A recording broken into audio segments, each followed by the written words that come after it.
Good evening, good evening, good evening, good evening, and good evening to you, ladies and gentlemen. Welcome to WeatherBrains episode number 827. It's the pre-show, that magical, marvelous time of the program where we share boring personal stories, humorous anecdotes, and from time to time we say outrageous things. Yeah, buddy. It's the Monday night weather party, and we're cranked up here. Let's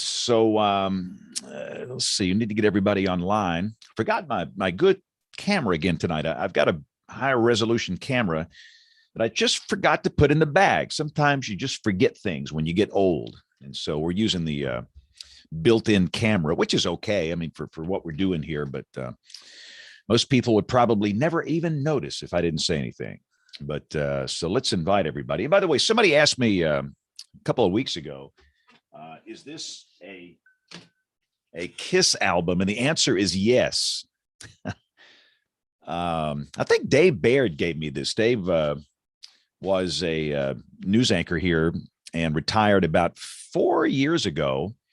And he had a bunch of vinyl albums in his desk, and he brought these Kiss albums. Kiss over here. So yes, for those asking, those are Kiss albums. We have Bananas and whatever. It's, you never know what you find in this closet here. So let's get everybody going here, and we'll get this thing started. Got to get the embed code too. In fact, let me do that. I totally forgot to do the embed code on time last week, and that resulted in some people not being able to see it over on live.bigbrainsmedia.com. So we have just stuck the embed code on. And now let's invite everybody. And I hope you're having a good week. A lot of folks kind of have a very short week. I do not. I have worked Thanksgiving every year since I was in high school. I mean, going way back. And most of the time I did it so you get Christmas off. Typically in this business, if you work Thanksgiving week, then you got a pretty good chance of getting Christmas week off. And I've always done that. So let's see if we got everybody on here. I think we do. So let's send out the invitation, and just magically, other people will start to show up here. I want to say I started doing radio in high school in the 70s when I was a kid, and I would work Thanksgiving back then. And I've just always worked Thanksgiving. So I will be working Thanksgiving Eve. We had a rough night a couple of years ago. I want to say 3 years ago, we had a horrible shooting at a large indoor mall, the River Chase Galleria here. And that was on Thanksgiving night. And our youngest son was actually in the mall when it happened. He was okay. But we got him on the air, and and of course, you're thin staffed on Thanksgiving, but I sat up with the news folks running the camera we have on top of the mall there for a couple hours, and just helping them with social media stuff. But hopefully nothing like that will happen this year. In fact, what's interesting, that the news anchor that's working Thanksgiving night, he is an Ole Miss guy. I am a Mississippi State guy. And guess who plays Thanksgiving night? The Egg Bowl. Mississippi State and Ole Miss. And with those two schools, you never know what's going to happen. It is just, you got Lane Kiffin now, and you got Mike Leach, which makes it even more interesting. So we'll have fun with that. And anyway, it's going to be a good week. And typically on Fridays here, we don't do early evening news blocks because of college football. We run football on our network, and we don't have to work the early ones Fridays. So it's typically not that bad. And here comes everybody. I see Bill and I see Neil. How are you guys doing? Dr. Neil. Neil, you got a new set there? Yeah, I'm down in Charleston at my mom's house. I had to turn off like all of her electronic devices just to free up some bandwidth. Oh, really? Was she playing Fortnite or something? I don't know. She's got like 5 or 6 devices in each room connected to the Wi-Fi. Yeah, the Internet of Things, those things will overwhelm your bandwidth after a while. It's amazing how much it consumes bandwidth. It's usually not the problem you have with your mom. Your mom is usually the one you're having to show how to use Zoom or something. Neil. No, she's got like, she was making fun of my iPhone because hers is like a 12 or 13. I still have like a You see, I'm a hipster. All right, so I think everybody's been invited. I'm trying to figure out what I haven't done here. I think we're good. JP's back, so we're not going to have the crappy show notes this week, which is good. And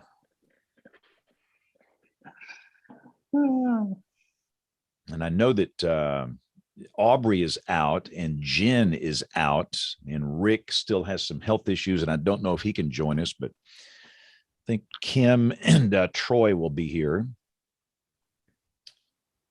And once we hit the top of the hour, we'll fire this thing up. It may be a homegrown show. I think this is going to be pretty cool. I was doing some background research earlier.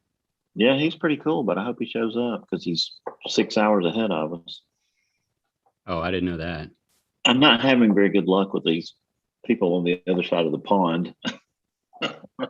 6 hours. Wow. Yeah, it's be like 1 a.m. there or something. Yeah, he even spoke in Greenwich Mean Time. I was like, you know our language. Here comes somebody. That's good. That's a good sign. Do you not know who you're letting in, James? Tristan. Ah, that's music to my ears. with 1 minute and 45 seconds to spare. And he's still beating 3 or 4 of our other panelists here. Hey, Tristan. There we go. Hey, Tristan. He's connecting to audio.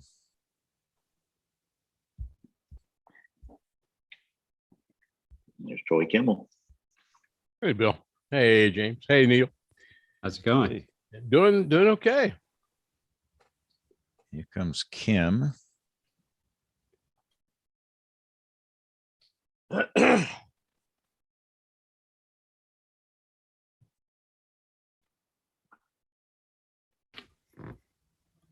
Tristan, can you hear us okay? Yeah, I think I've got you. Can you hear me? Yes, sir. Hello? Loud and clear. Loud and clear. Fantastic. That string and 2 tin cans under the Atlantic must be working. Yeah.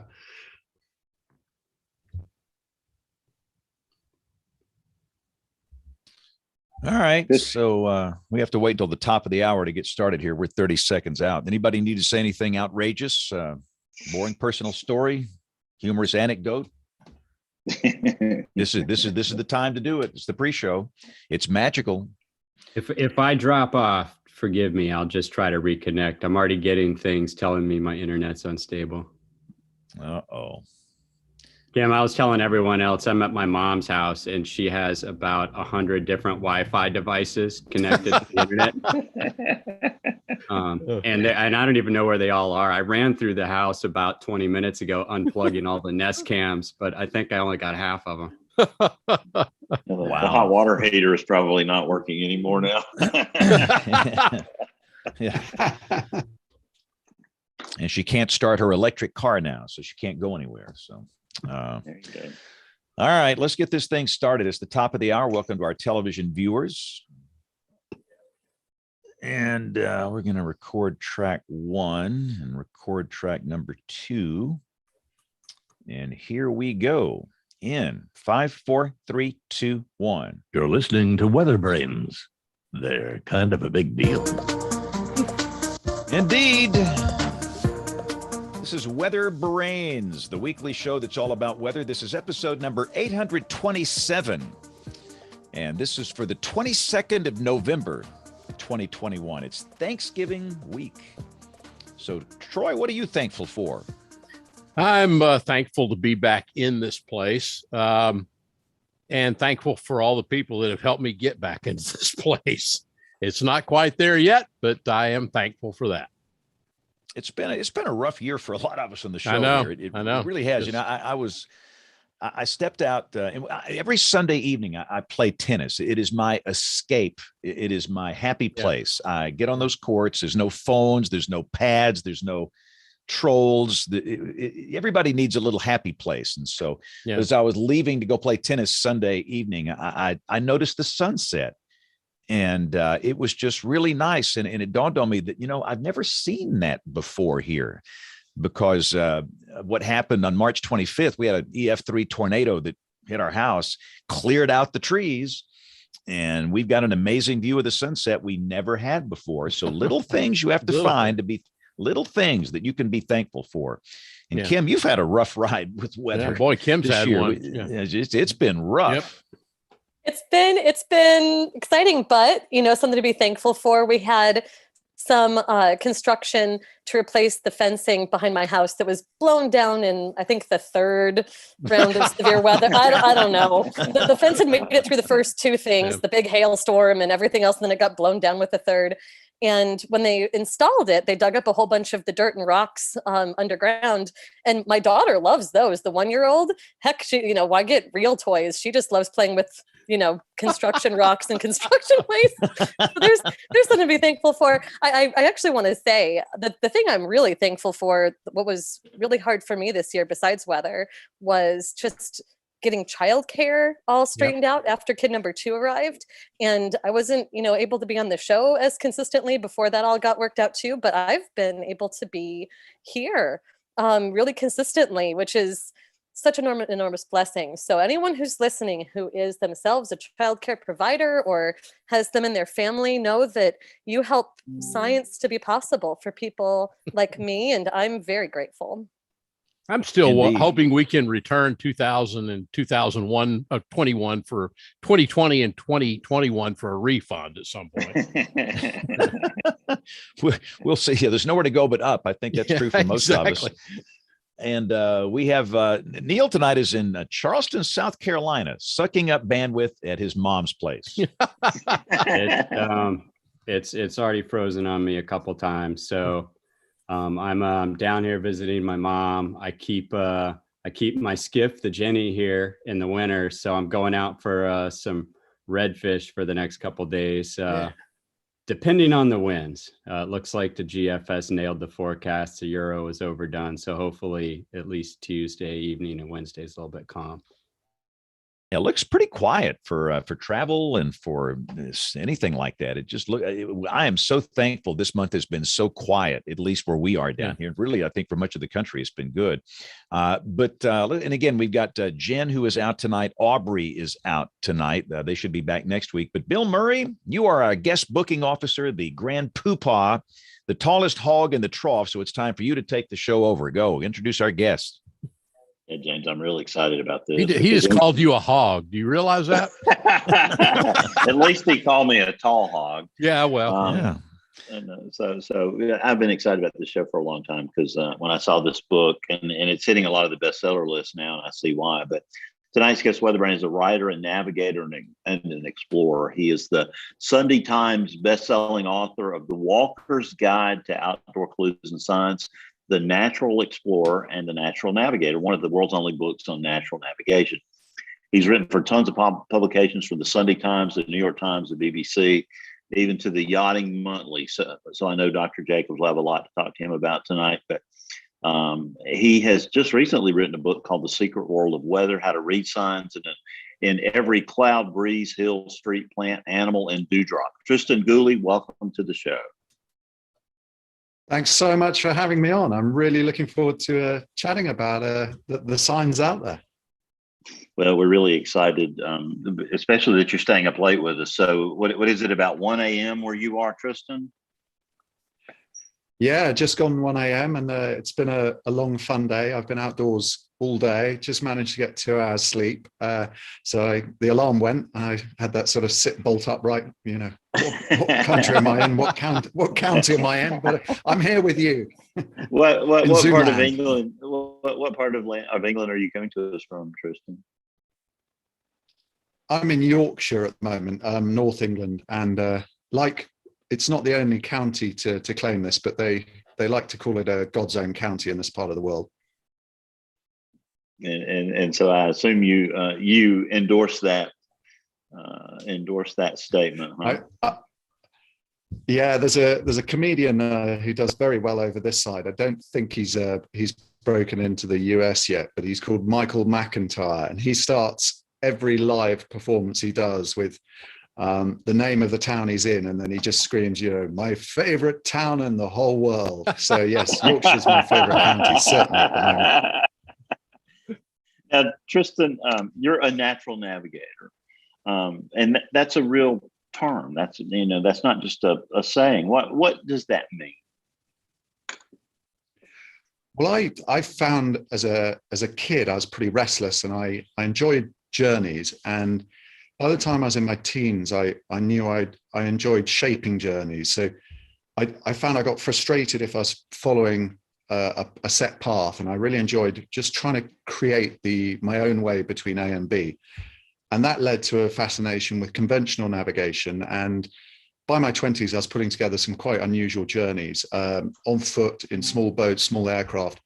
But then by my mid-20s, I found out that the size of the journey wasn't actually making it any more interesting. So I turned it all on its head.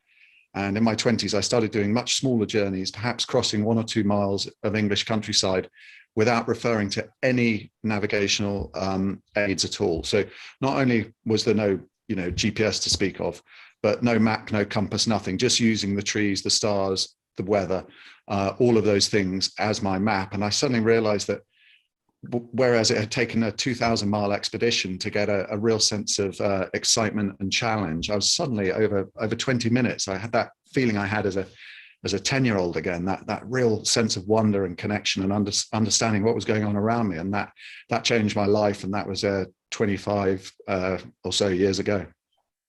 And you spent time with native people like the Bedouin, the Dayak. Talk about some of the things that they taught you about natural navigation. Yeah, it's fascinating. Whenever I meet anyone, and it can be somebody just up the road, or it can be somebody the other side of the world, it takes a little bit of it's almost like a courtship. I have to sort of convey what I'm trying to understand. And the way I sometimes do that is by just pointing to things. So, for example, I was with the Bedouin in the desert a couple of years ago as part of the research for this book. And if I just said I'm interested in clues and signs in weather, it takes quite a long time for someone to, because it's a very odd thing to be talking about in the desert. But if I point to something and I say, if I point to the North Star is an expression might not mean anything to them, but they will know that star. If I then start pointing to the shape of a sand dune and discussing the relationship between the wind and the shape I'm seeing, suddenly we get to that place. And at that moment, the Bedouin elder I was speaking to started talking about some of their lore, LORE lore. And that's when it really gets exciting, because it's something we all share, regardless of our chosen first language, or the first language we're given, I should say. This is an international language. Reading, none of us would exist if our ancestors weren't completely fluent in reading natural signs. So it's there for all of us, and I always know that, but sometimes it takes a little while to get there. So what were some of the things that they taught you that you didn't know when you were with them? Because that had to be an amazing time.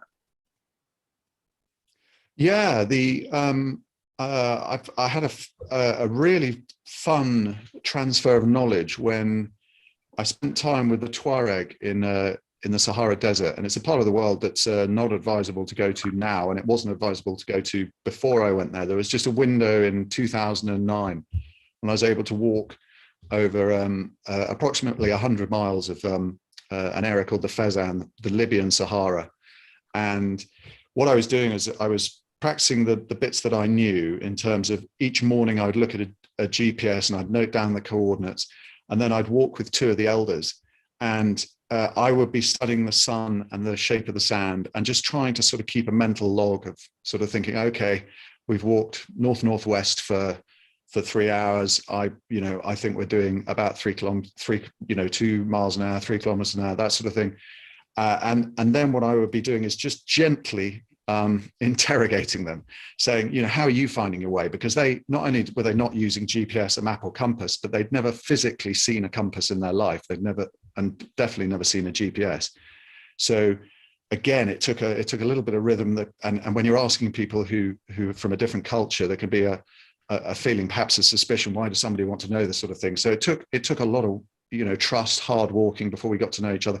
And then they were able to show me that so every dune in the world, and it's a common pattern, whether it's sand, snow, dust, and it's analogous to water waves as well. The shallow side is the side that the wind has been coming from, and the steep side is the side that the wind has been going towards. And I knew that was true over large dune systems.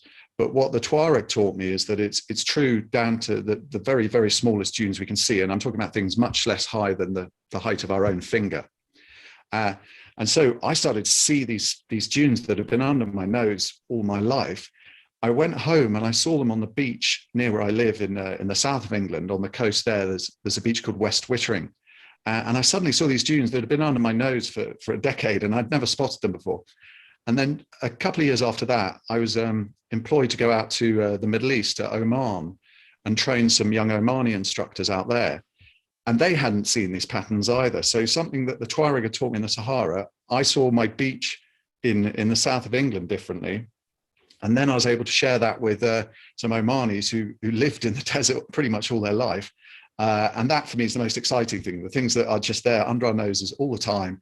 But until something makes us stop and go, I see it, it can remain invisible under our noses. So how do they do it without any of this technology that we rely on day in and day out? How are the Tuareg doing that, Tristan? Making these amazing turns. They're noticing the things we don't, and the way I sometimes put it is there are the sun and the wind and water. Leave water to a lesser extent in the desert, of course, but pretty much all over the world, the sun, the wind, and water are leaving footprints all over the landscape. So one simple example would be the wind's leaving footprints in the sand in the desert, but it's leaving a mark on the tops of trees, probably very close to most people who are listening at the moment. The majority of people live not far from trees, but that same wind will be leaving different patterns on the sides of buildings. So if you look, not generally at ground level within towns and cities, because we're too busy cleaning and changing ground level, but if you look up on the first or second floors at the corners of buildings, you quite often see a color change on two sides of that corner. And there you're using the same technique or an analogy of the same technique that indigenous people are using all over the world. You're just noticing the wind's footprints. And it's a very, very simple fundamental philosophy, but it's quite a powerful one. And it does change the way that we experience the world when you suddenly realize that these tiny things are literally everywhere. And that's the most exciting philosophy for me, is that it's not a case that there are maybe half a dozen or a dozen clues that we have to try and remember to look for. Actually, the penny drop is when we go, everything is a clue. Absolutely everything is a clue or a sign. And that's, I so often say that to people when I'm outdoors. I say, pick anything you want, literally anything, point to anything you want, anything at all, random, directly above your head, between your feet, whatever you want. And I'll try and find a clue in it.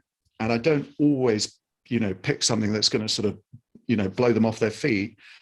But just the process of trying to find a clue in it helps people to go, I see what's going on here. Okay, so those blades of grass are bent over. I mean, just today I was training some people to find their way across a part of Yorkshire.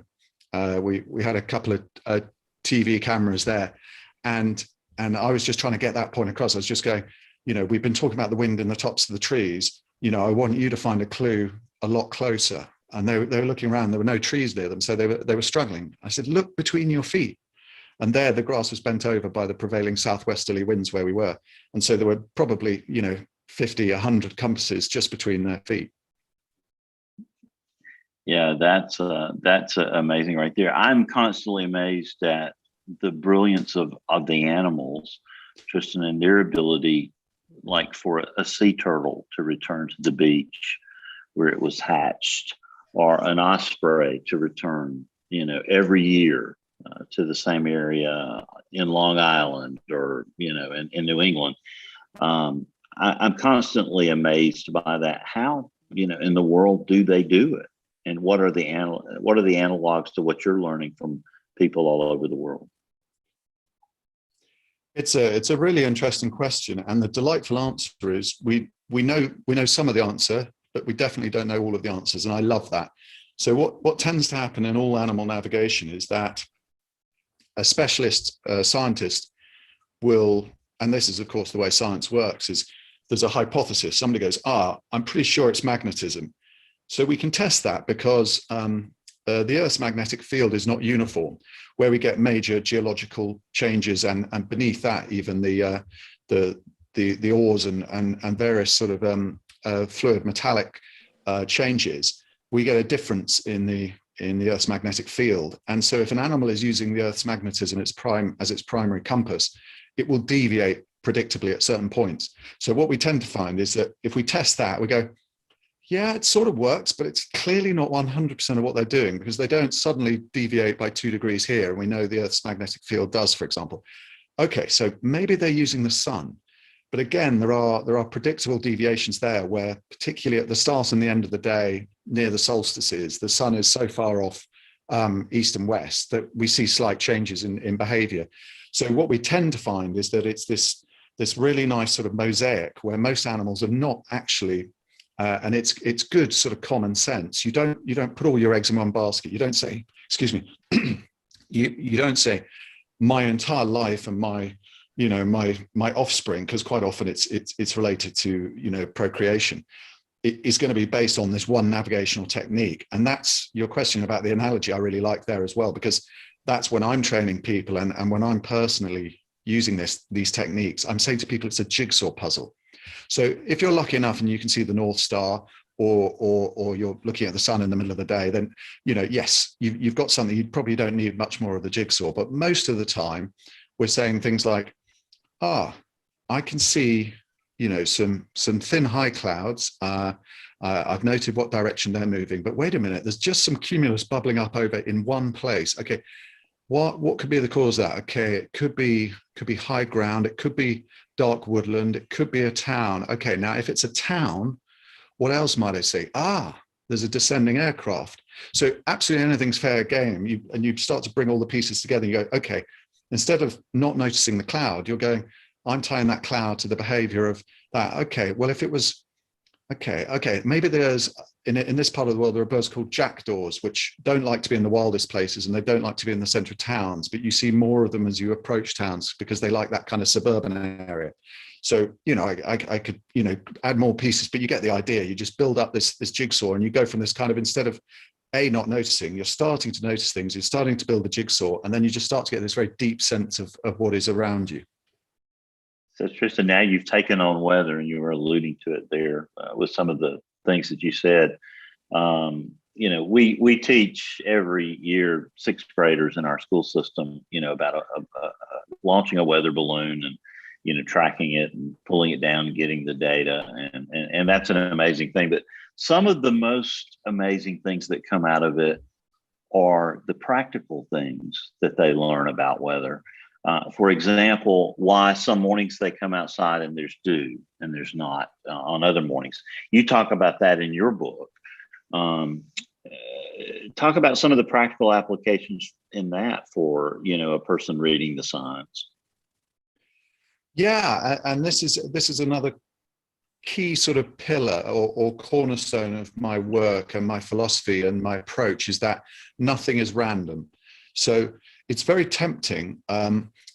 Psychologists apparently, I don't know how they got to this figure, but apparently our brain is hit by 11 million bits of information per second. 11 million, data points.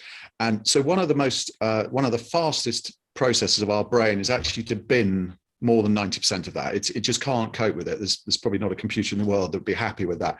So our brain sort of goes, okay, most of the information I'm getting is not relevant to my task at the moment.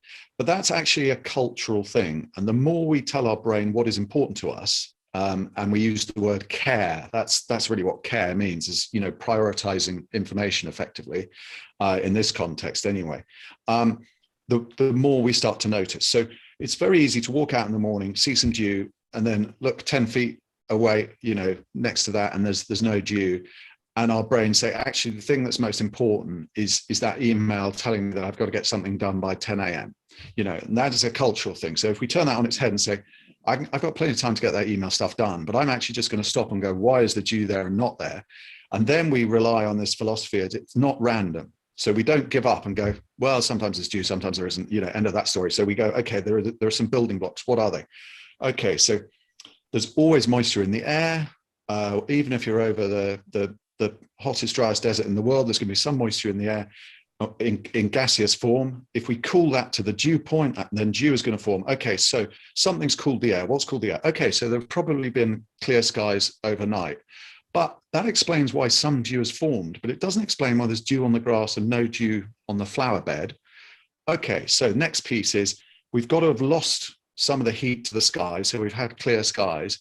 That heat mustn't be replaced. Okay, so the dew is on the grass because the grass is acting as a blanket, stopping the heat coming up from the ground below, whereas the soil in the flower bed is a better conductor, so we're not seeing dew there. So that's what I'm trying to do in this book, is just give those basic sort of building blocks so that, you know, everybody, you know, I have huge respect for meteorologists and the people, you know, I've met people who've done 7-8 years meteorological study, and we, you know, some of you may be in that camp, and I'm amazed by it. But to produce valuable forecasts that are relevant to more than one or two people, we have to treat weather as an atmospheric phenomenon. We have to talk about things like air masses and fronts and things like that. And that is, you know, it's fantastic science, and it saved, you know, countless lives.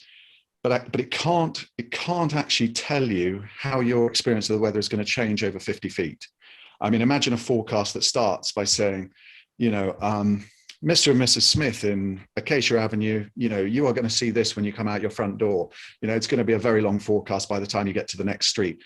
But that's how we experience weather as individuals. So I in the book, what I'm saying is, you know, the large air mass synoptic type forecasting is so valuable. But if we want to understand the small stuff at the scale of things like dew and frost, and even showers of rain, we have to take a slightly different approach, which is understanding these fundamental building blocks, and they can make sense of what we see in our backyard. Well, I'm always fascinated by folklore, and you know, sometimes it's anecdotal, and sometimes it, you know, is spot on. You know, we have to write, you know, different things that we contribute to our own newsletter here for the show. To Jen Nermore, who's not with us tonight, I hate she can't be here, but because I think she'd have a lot of interesting things to ask you. But in that process, you know, some of the folklore that's a little less interesting, or maybe less useful, is coming up in the next week or so. November 30th is St. Andrew's Day. And there was this Eastern European folklore that if you took a glass of water and set it on the grass filled to the brim on November the 30th, the next day, you know, if that water had spilled, it would tell you whether the year was going to be wet or dry. So I always find that as, you know, not very useful folklore, but interesting. So I wrote that in the newsletter for my weather history for that day, you know, because that's always fascinating. But then there are other pieces of folklore that have true benefit. Like in your book, you talk about red sky at morning and red sky at night. And not a lot, and most people, you know, that are meteorologists maybe understand why that's, you know, a true saying in most cases. But for the general public, perhaps that's, you know, a mystery. Why don't you expound on that for just a minute? And we can talk about some other pieces of folklore that we've heard over the years that may or may not, you know, have truth in foretelling the weather. Yeah, sure. In the best weather law, weather folklore, is taking two logical things, putting them together, and giving us something that we might not have otherwise guessed.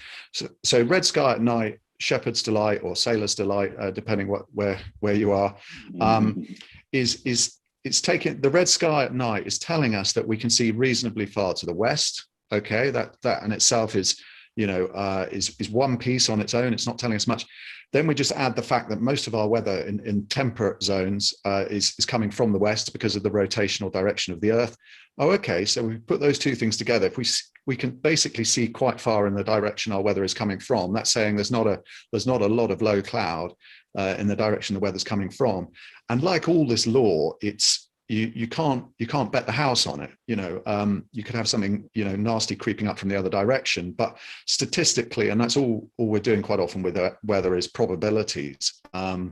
It's rare we get to 100%, but red sky at night, shepherd's or sailor's delight tends to work, because if it's very clear for a long distance in the direction the weather's coming from, the short-term forecast is quite good.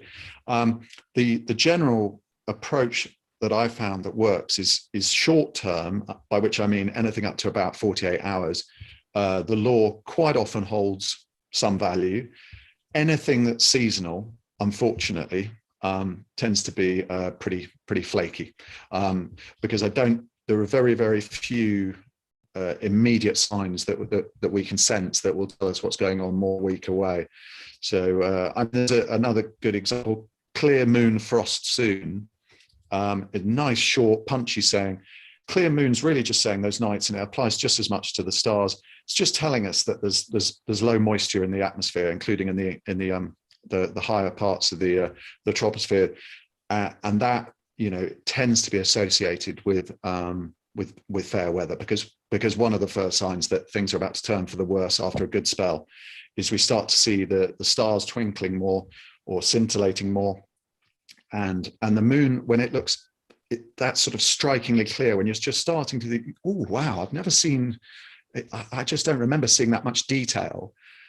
It's not the moon itself that's giving us the forecast. The moon is shining a light through the atmosphere, and when we see a dry, clear atmosphere, again, it's not a cast down guarantee, but it's a fairly strong sign that the next 24 hours at least will be set fair. So Tristan, have you found some useful pieces of farm animal folklore that are generally helpful? Yeah, it's interesting. The animals do change, and they reflect some of our behavior as well. I mean, so there aren't that many animal sayings that I use in a practical sense, but there are certain truths that do pop up in various sayings. And one of the truths is that animals, a little bit like us, will range further from home, in inverted commas, when the outlook is good. So if we think of sort of farm animals, in my part of the world, I see sheep very often and cows, and they will range further from the farmstead. And in my case, the sheep go up onto the hills and really spread out when the weather's set fair. And then when the first signs that a front is approaching, they tend to congregate together and get much closer to home. And again, if we come back to the idea of putting two quite simple things together and coming up with something a little bit more powerful, something I teach people is try and notice, and it works whether you're in the wild or in the middle of a town. Just try and notice when you see lots of birds facing in the same direction, and just note what direction that is.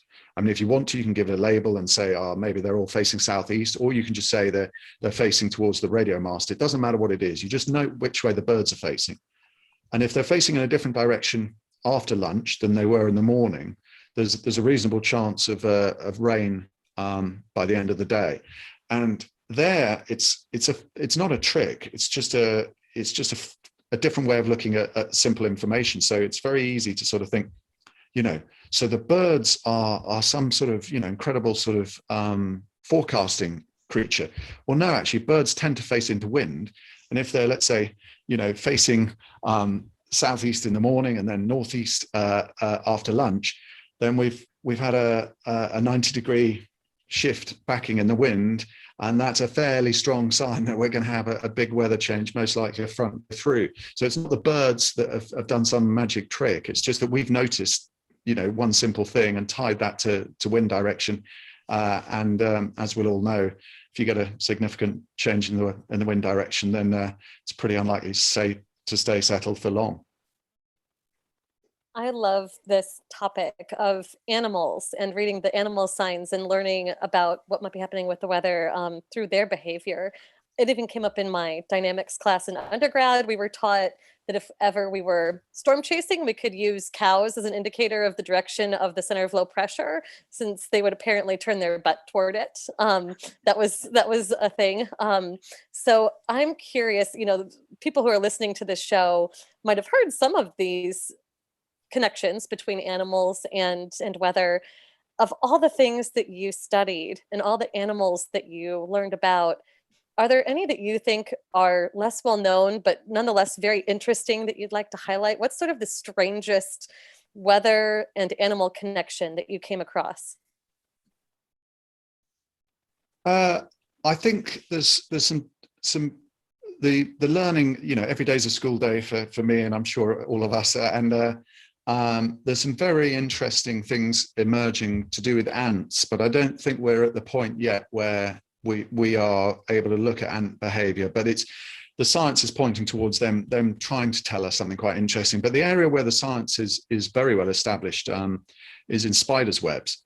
So, and again, it's a lot of this stuff is sort of slightly obvious in hindsight, but very easy for all of us to go a lifetime and not notice. So if we think about a spider spinning a web, the analogy might be to us building our home. It's a hugely resource and energy intensive activity.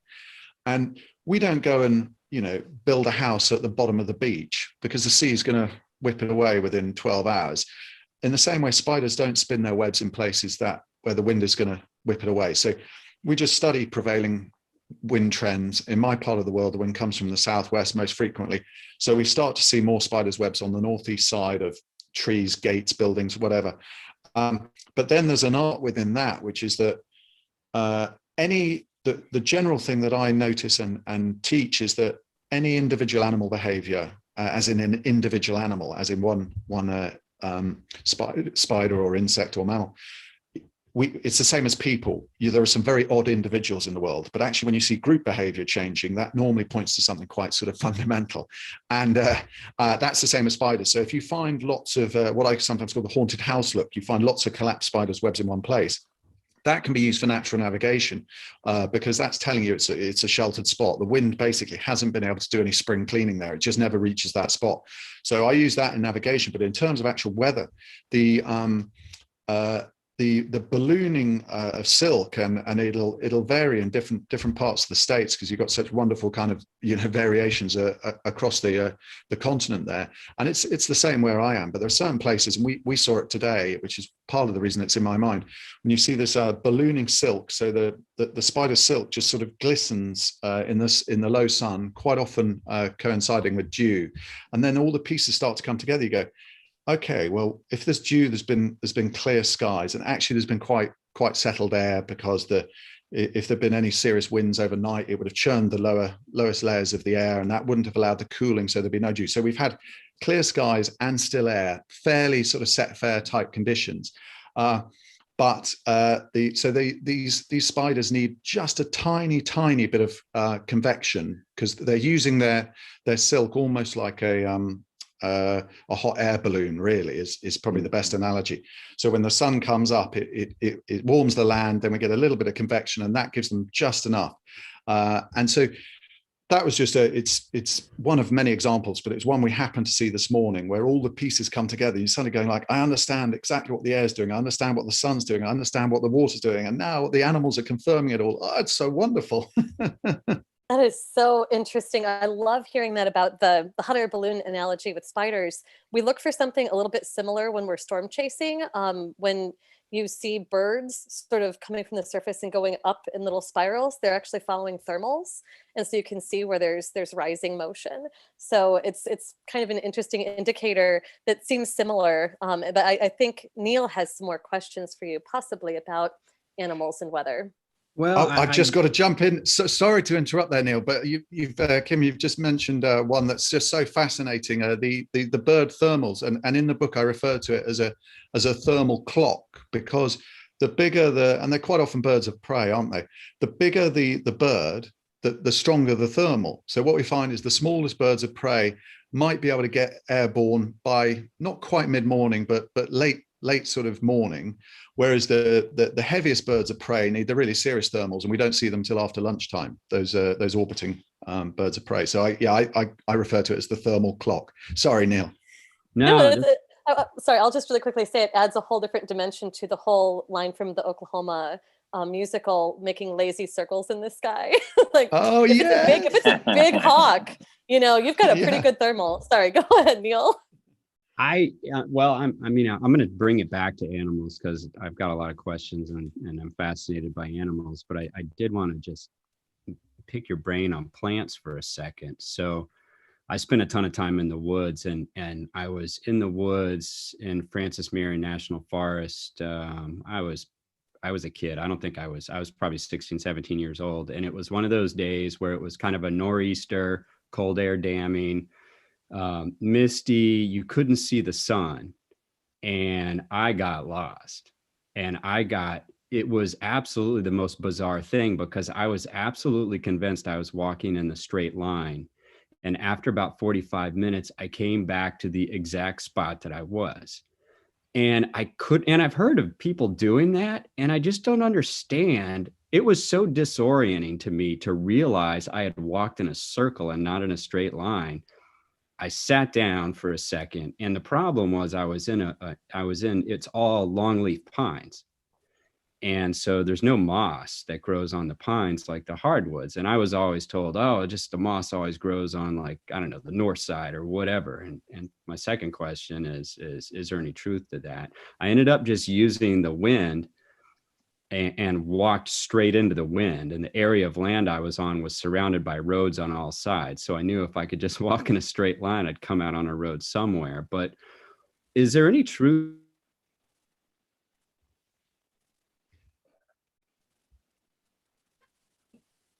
I just lost Neil. Of Yeah, the trees? His mom's playing Minecraft.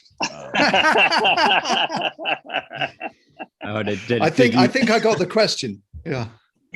Yeah. My first question was about what is it with walking in circles when you think you're going straight in the woods? And the second one is moss on trees.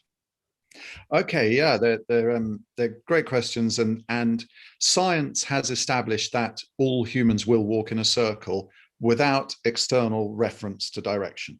Now that rather dry expression we can unpack a bit, because what's really interesting to me as a natural navigator is that's true. The only thing that I have to jump in there and say, what is an external reference to direction? Because what the scientist is assuming is, unless you can see a summit in the distance, the sun or the moon or some other, really quite bold and distant, firm points to direction, then you're going to walk in circles. And that is true. That there's a big variation, big variability in the radius of that circle. So some people come back to the same point in 10 minutes. Some people it'll be a day, but it will happen to all of us unless we have that external reference. So that's where it's very interesting, because for me, there are over 20 different ways you can navigate using a tree. So coming to your moss one, the point I'm always saying to people is that it doesn't matter what the organism, whether it's a moss, a bird or anything else, it has no interest in feeding us directions. Its purpose in life is to kind of survive and procreate, not to wake up in the morning and go, I'm going to show this person who's lost in the forest how to find their way. So we always have to have a middle step. What do I mean by that? So with moss, the middle step is, I'm going to give you a bit of curiosity, moss. I want to understand about you. What is your habitat? And then the moss sort of whispers back to us, I don't care about direction. I care about moisture. So there's the middle step. Okay, so wherever we see moss, there is moisture. That's why, depending where you are in the world, it's very common to see moss all the way around the base of a tree. So I always say to people, for navigation, ignore moss below knee level, because it's just thriving in the moisture that's coming out of the ground naturally. Okay, so it's got to be above knee level. The next thing is gradient. If you've got a shallow gradient, and if anybody's got a flat roof at home, you know that moss, will, unless you're in the southern states, will stand a pretty good chance on anything that's flat, because water just collects there. So this middle step is saying to us, right, if I see moss, it means moisture. And then we just kind of tease out, why is it damp there? And sometimes it's damp because it's on the north side of a tree. And so if you have a smooth bark tree, because texture is another thing, smooth bark tree, well above knee level, that is exposed to the elements, and you've got a strip of moss only on one side, that is fairly dependable. But it's, the way I put it is, if I was offered 20 natural navigation techniques in the wild, moss wouldn't make it. Lichens would, because they're so much more sensitive to other things. They're sensitive to air quality, much more sensitive to light. So we get different colors and things like that. So for me, in that walking in circles thing, it would be a case of noticing, not just the moss, but the fact we've got slightly different leaf litter or needle litter on different sides of each tree, because we're going to get a dependable cleaning effect by the wind. So on the windward side of each tree, and you don't even need to identify whether it's from the west, the southwest, the northwest. You just have to notice that, okay, we've got a slight buildup of needles on one side of each tree. And we might be talking about quite a small difference here, but there will be a difference there because there will be a prevailing wind. So that's just one of literally hundreds of signs that are within the forest. We're not breaking the science. The science is, we will walk in a circle if we haven't got an external reference. The thing we're doing is saying, we don't need, a great big sun or mountain summit that we can see. The external reference can be a few sort of pine needles at the base of the tree. That's bizarre. So out of curiosity, is it clockwise or counterclockwise? Do people in the southern hemisphere walk the opposite direction? That's a fascinating area, and I don't think, certainly when I last looked into this as deeply as I could, I don't think that's been pinned down yet, which is another fascinating area. There are different theories about our kind of leading side. So if we're right-handed, there's a theory that we like to pass obstacles on the left, because then our leading hand is able to kind of help us with that process. There were theories about the length of our legs, but those I think have been debunked. So it's a little like a lot of the animal navigation world. We're getting warmer, but we've still got quite a way to go. Interesting. Yeah, my right leg is longer than my left leg, and I always thought if running track, I would be faster in the corners than the other people. So bringing it back to animals, do they? I mean, I guess there's probably some weather predictive capabilities, but the animals have predictive capabilities that go out into the seasonal range. As I was saying, I'm not aware of. I'm always very open-minded, or I hope I am. So I never say never, but I haven't found any science that goes beyond about a week. I mean, it is perfectly feasible that we could have things like ocean temperature changes and things like that, which could affect bird and marine behavior, certainly. But I can't think of a single example where I have found science backing up an animal's behavior with a forecast that stretches beyond a week. But I'd be delighted if somebody can. You guys need to meet our black cat out here in the parking lot. I mean, this cat nailed it in 2014. Does anybody remember, Bill, what happened in 2014 in January? Remember that? Snowmageddon. Snowmageddon. Horribly cold winter, snow, ice. And this cat, if you look at the fur on this cat's up to something. This cat knows something. So I'm not saying you can prove it scientifically, but there's a lot of people in this building. They don't come to me. They come looking at that cat to see what the winter's going to be like. You're reminding me of a wonderful film with Bill Murray in it.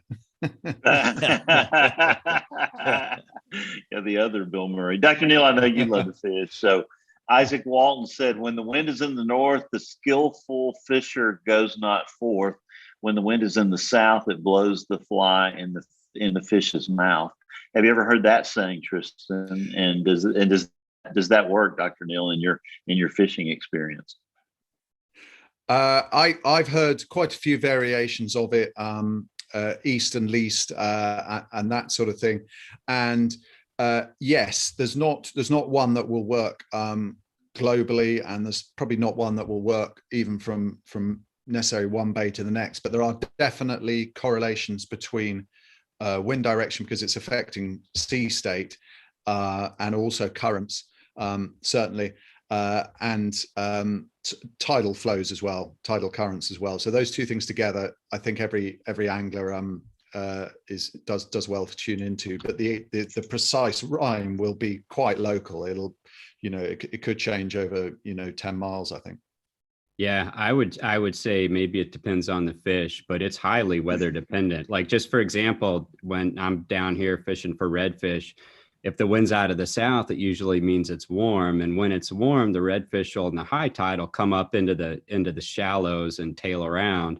And like for the next 2 days after this cold front coming through that we just had now, the wind's going to be out of the north and it's going to be really cold. So they'll go into the deeper waters. And so the easiest way to catch them on those conditions is wait for the low tide and go look for the holes in the stream. So, it's, if you understand where they go with how they respond, then you'll be able to catch fish no matter what the weather is. But that leads me to another question.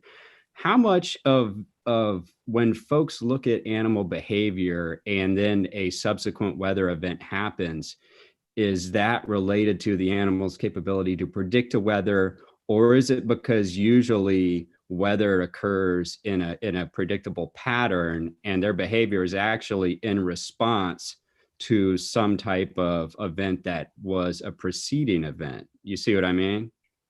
Yes. I'll answer that, and then I really want to come back to the fish, because there's actually an inland version but yeah. So your use of the expression "in response" there, I think, is absolutely key. I think we're on a slippery slope when we anthropomorphize and imagine animals are kind of sitting there going, "Oh, it doesn't look good today." They're responding. they're responding to their environment, and as you say, there are certain patterns. I mean, humidity is a very interesting area when it comes to insects. We know that a sudden increase in humidity, particularly if there's any instability in the atmosphere, is a sign of showers and potentially storms. And we do see a lot of insect behavior changing around that. Insects taking off, insects landing, those being sort of common things. So that would be a nice example of, they are not, they're not looking at their synoptic charts. They're just sort of, evolution has taught them if humidity changes dramatically, then certain behaviors make sense. And if I can, I just got to jump back, because there's ocean fishing, and then I wrote a book called How to Read Water, which is about the clues and patterns within water. But as part of the research for that, I spent a day with it was in the north of England again, actually, with a sort of guru, a fly fishing expert. And as is so often the case, I'm standing on the shoulders of giants, and I just wanted to understand how this angler how this fish was finding the trout. And there were lots and lots and lots of patterns we looked at, and I explored, and I wrote a chapter about it. But the one that's relevant to what we're discussing here is, there was this magical moment where he was looking for the rise, the moment a fish comes and takes an insect at the water surface. And with his level of experience, and he was able to teach me even in one day, and I did my best to kind of write up the skill. But basically, in a nutshell, what it is that you're trying to fit all the pieces together. It comes back to this jigsaw idea. So the fish is not randomly just gulping at the surface of the water. It is going to go for an insect. But where is it going to go for that insect? Okay, to work that out, we need to look at the flow of the water. There are places where it's fast, called riffles, and there are places where it's slow, called pools. And it's not going to be in the center of either of those. It wants a little bit of flowing water, but not so fast that it's having to sprint just to stay still.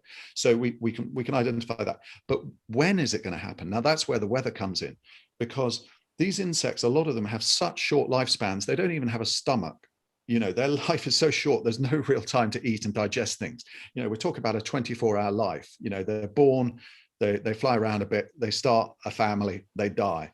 And what happens is they are so sensitive to their environment that they need the heat from the sun directly to cross the water surface. If the sun goes behind a cloud, that is enough for these insects to fall out of the sky. It's like somebody's just pulled the battery out of like an electric aircraft or something. They just fall out of the sky. So if we bring all the pieces together and we're tuned into what's happening in the sky, in the water, and all these other patterns, we can actually start to say, I'm going to see a fish come to the surface. I'm going to see a kiss, like circles of ripples at that exact spot in 3, 2, cloud goes in front of the sun, insect falls, 1, and then the trout kisses the surface of the water. And at that moment, we've tuned into the wind because we know which way the clouds are moving. We've tuned into the cloud patterns in the sky. We've tuned into the sun. We've tuned into the flow of the water. And it's at its best, it feels like you're thinking like a trout or another freshwater fish. Sorry, I could go on and on. I just had so much fun. I could talk about this all night. I mean, while most of the fly fishing I do saltwater, I do spend a lot of time freshwater fishing for trout, and we call that matching the hatch. Mm-hmm. And the hatch is highly dependent on weather. It's usually the first warm day after a string of cool days when the nymphs come out, and the trout zone in on the exact specific pattern. So if you can match the size and the color, you're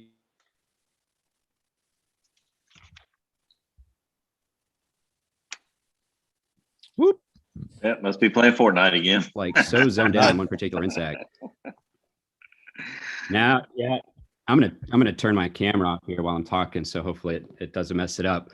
You could literally throw other insects, real insects, in the water, and they'll ignore them. But one of the funniest things I took a friend fishing in waters that were supported by hatcheries, and I actually designed some flies that look like cat food, because these are hatchery raised fish. That's all they eat. And you can snap them out of that zone anytime you throw cat food flies in the water for hatchery raised fish. But anyway, pro tip for the hatchery waters. Love it. One of the coolest things that I think we get to look up in the sky and see, Tristan, is a halo. And a lot of folklore relates to that. But you talk about that in your book too, how important that sign is in the sky. Yes, it is one of the ones that pops up in a lot of weather folklore and indigenous culture generally. And once more, it's a building block. There's nothing mystical about it, however beautiful a halo may look. A halo is most commonly seen, as we know, when the cirrus stratus passing in front of the sun or the moon. And what I quite often sort of teaching people in this area is, again, it's the jigsaw. No one sign on its own should decide your day. And that's a good example. Cirrus stratus on its own, that can happen on as an interlude on a very nice day of weather. But if we have a progression of cirrus, then cirrus stratus, then altostratus, and we're starting to see the layers thicken and lower, then we've got a very strong chance of a warm front and a change for the worse. And so we see that so often in the lore. I believe there's various sort of ancient sayings, but I think there's a Native American one about when the sun goes into the teepee, it will rain soon. I don't know the exact one, so forgive me, but I understand is that one you've come across? Mm-hmm, definitely, that's exactly one there. There are a lot of good ones. I think some of the ones that probably relate to teleconnections in meteorology are interesting to me, because you'll hear things like, if it thunders in February, you'll have frost in April. And there was some truth to those because of how the weather patterns tend to flip that cause each one of those types of weather. Yes, there's an interesting correlation between when we see our first seasonal instability. So when we're getting our first enough solar heating that we're getting enough convection that we get a proper thunderstorm. That one I have come across, and I couldn't honestly claim to have I don't think any of us have the final say of this, but I certainly don't on that one. It is related to all farmers obviously have a sensitivity to the weather all through the year, but spring in particular. So I think we see quite a lot coming out at that time, because there's one, I think it's an English one, about if we get a frost at the wrong time in March, it's frustrating me, but it's basically a frost. It's better. It really frustrates me. I can't nail it down, but basically, an early frost is worse than a lion or something like that. I wish I could remember it, but yes, those, because there's a tipping point in growing plants, and so I think we see a lot of them there, but I don't think I can nail that one down. I don't know if anybody else has the science behind it. Is there any truth to this whole sensing pressure in your joints? And let me preface that by saying I just got a new screw in my finger, and there's your show title.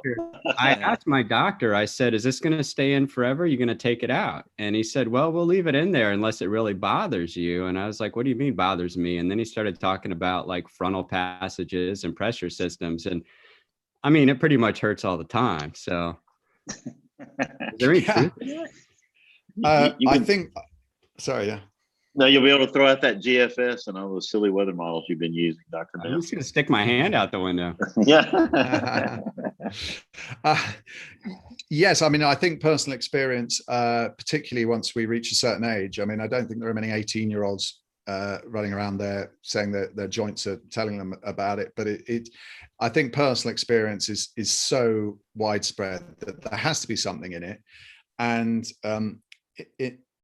I've written up in the past about how there's a lot of folklore to do with whether your bed or the floorboards or various other things are creaking. I mean, our door definitely won't shut when we get a cold damp spell, and I think there is something analogous going on. I don't understand quite how it works, because it can't, as far as I can think, be related.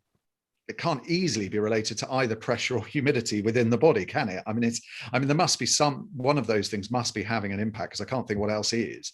But it's quite hard to think how humidity within our joints, which are completely soaked the whole time, I don't understand. It's fascinating, but I think the anecdotal evidence is at the sort of critical mass where there must be something there, yeah. But I think it's another fascinating area where the science is it must be there, but I'm not sure we found it yet. And Are I think we losing? I'm sorry, Neil, go ahead. Well, I was just going to ask, do you think we're losing forecasting capability by focusing on math and physics and sort of moving away from a lot of these traditional methods that have evolved over thousands of or millions of years? I mean, what happens if we forget that stuff? It's like I'm still kicking myself for not writing down my grandma's biscuit recipe. I know exactly what you mean, and there's mainly good news in this area. I think is that providing, with the exception of your grandma's biscuit recipe, a lot of these things are still extant in pockets, and we now live in an age that if it just gets written down somewhere, hopefully it could be rekindled. And the good news is that our hardware and our software is still ready to go, and this is a cultural choice. So the way I sometimes put it is experience and expertise are basically pattern recognition. So if somebody spent 50 or 60 years on planet Earth, they have 50 or 60 years worth of experience. They will recognize certain patterns. Now, I've got teenage boys, and they enjoy lots of things. One of them is playing computer games, and they notice certain things that I don't, and they predict what's going to happen next, and they beat me every time. So they are noticing certain patterns in that context. I then take them outdoors and say to them, if you notice, let's think of a fun one that we've done recently. I was just teaching them about standing waves in water. I was just going like that. Is that a wave? And they're going, yeah, it looks like a wave. Why isn't it moving? Standing wave. So they now notice things like that. And the good news is it's true for all of us, because our brains have not changed genetically in 10,000 years probably. And so it's up to us what we focus on. It's up to us the patterns we look for. So long as the knowledge doesn't die altogether. And there's a really lovely example of this actually in the Pacific Islands. A lot of researchers, starting I think in the post-war period and then really accelerating through the 60s, 70s and 80s. What happened was, and a lot of them were from the States and in particular from the West Coast, went over there and I think they had to do some postdoctoral research, and they thought looked at a map of the world and thought sitting on a tropical beach in the Pacific doesn't sound all bad. No, that's me being cynical. But they noticed what the Pacific Islanders were doing, and the Pacific Islanders had grown so used to their own pattern recognition skills that they devalued them. So they were quite close to becoming extinct. The last generation of these expert navigators who were able to find their way by looking at the color on the underside of cumulus clouds, for example, that was quite far to quite close to us losing that forever. But it got researched, and there was a lovely kind of a positive knock-on from this, because what happened was the islanders started to realize that far from, in a world of not just compasses but GPS and various other technology, far from their skills not having any value, there were people coming from California and elsewhere and going, what you guys do is out of this world brilliant. And then suddenly the rest of the world was taking a deep interest in it. So we had this very interesting sort of twin thing happening, which is that the knowledge was getting put down in academic papers, so we've hopefully got it forever. Then we were culturally taking more of an interest in it, so people started to notice more, and that excites me, because that is really what I'm trying to do. So in the secret world of weather, I'm not to the level of these Pacific Island navigators who will spend 20 years just as an apprentice sort of trying to learn these things. But the principles are really quite simple. We're going to get more cumulus clouds over islands than we are over the ocean because of the convection and the local heating there. And the colors on the underside of clouds is not random. It is going to be some reflection of what's below. So if the clouds above a coral fringe lagoon, you're going to get a different base color over under a low cumulus than if you've got a wooded low hill. So again, the science is quite often pretty straightforward, but the cultural thing is what's exciting. Do we choose to recognize that pattern, or do we choose to notice that we have 73 emails in the inbox? There's probably time to do a little bit of both every day, is my take. So that's really what you're getting at in natural navigation. It's the journey that really counts, not necessarily what the destination is. You tell the story about how you got started sailing when you were 10 years old on one of your TED Talks, Tristan, and I think that's pretty fascinating. This ability to control your own destination. My 17-year-old's finding that out right now with his driver's license. He could drive anywhere. And I thought it was really attractive until I got the Shell bill, and it was, nearly $200 because he's driving a lot. I was like, wait a minute, is there a hole in your gas tank? He's beginning now to, feel those oats and learn where he can go. So that's pretty cool. I wanted to switch to talk about rainbows for a second, because there's lots of folklore that relates to those, and it's generally something on the word of rainbow in the eastern sky, the morrow will be dry, rainbow in the west that gleams, rain will fall in streams. There's a dozen of those, but it points to the fact that around most of the world our weather comes from west to east. Absolutely, and it's another great building block example. Whenever we see a rainbow, and I'm very fortunate, I get to work with such a wide variety of people, different backgrounds, different parts of the world, different ages and stages, but there's a really wonderful unifying thing, which is it doesn't matter who you are, how old you are, what you've done in your life. Everybody, when they see a good rainbow, just goes, oh, but that actually sits on top of some really quite sort of building block stuff. Whenever we see a rainbow, we've got three parts of the puzzle. We've got sunlight, we've got an observer, that's us, and we've got some rain. We have to have those three things, and we have to have them in a certain alignment. When we see a rainbow, the sun is directly behind us. The rainbow is forming an arc, is part of a circle around the anti-solar point. So as a natural navigator, there's a time when I was crossing the island of Crete when, because of the shape of the land, the rocks and the trees meant I didn't have a direct view of the sun, but I did catch the edge of a rainbow. So my knowledge of those simple building blocks meant that I could actually work out direction really very accurately. I just had to mentally recreate the full circle, picture where the anti-solar point was, clock what time of day it was, and I had a compass, probably good to within about 5 degrees, and we used that for a little bit. And you're right on the weather side of it. If we're only going to see a rainbow when the sun is relatively low. We're never ever going to see a rainbow in the middle of a summer's day, because the rainbow would be underground effectively. So it's another part of the tapestry. If the sun is low, we're near the start or the end of the day, obviously. If most of our weather comes from the west, we just have to say, okay, if the sun's in the east, then the good stuff is sort of down weather, and the wet stuff is up weather and coming towards me, and it all holds true. I mean, we'll have times when the weather is coming in from the east, and then a morning rainbow is not a bad thing, but on the balance of probability, it holds true. So I've actually got a question about ship navigation, but I did just want to mention this really entertaining YouTube video from Yosemite Bear about double rainbows and what does it mean, and it totally went viral. And I don't know that anyone ever got his question answered about what it did mean, but he's basically moved to tears by looking at this rainbow in this video. So if you haven't seen it, you should check it out. But my question is actually on early ship navigation. So in a previous life, I was trying to calibrate aircraft instrumentation by extracting wind vectors from the avionics, and they were using magnetic flux gate heading type instruments. And there was a tremendous deviation from the hard iron in the plane.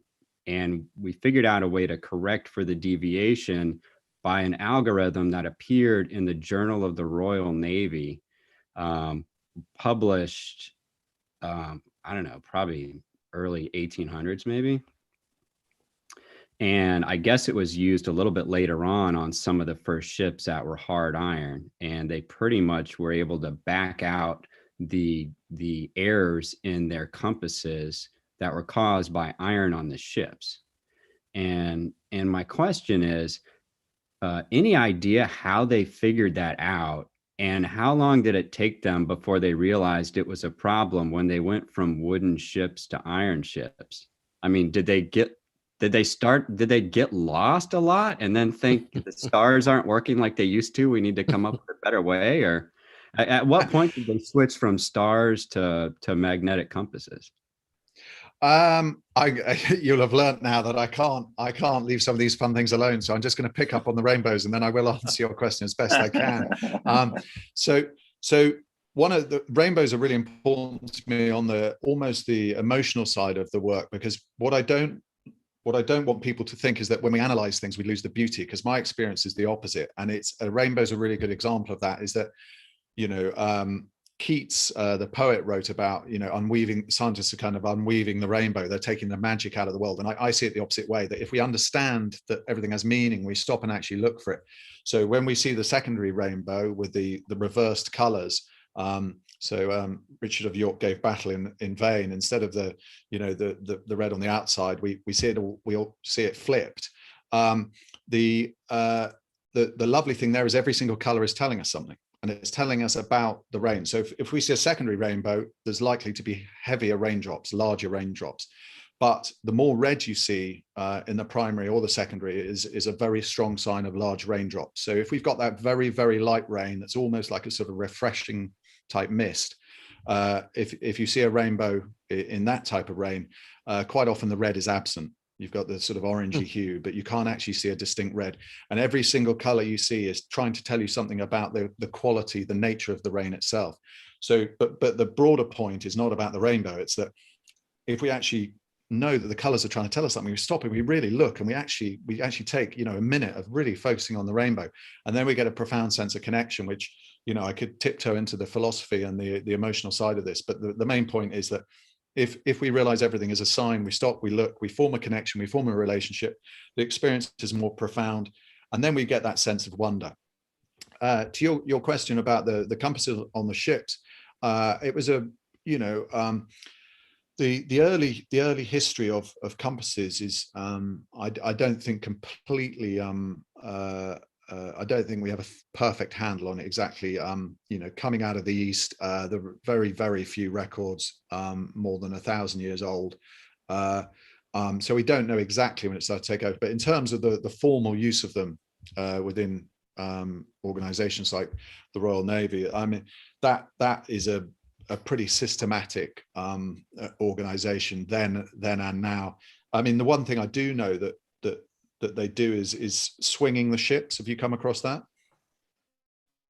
Yeah, so they don't take I was going to Sorry, say yeah. that was exactly how they did their algorithm. It was basically just empirical. They systematically rotated it and plotted it on this curve, and they were able to correct for it. But it was just a fix. It didn't really explain the problem.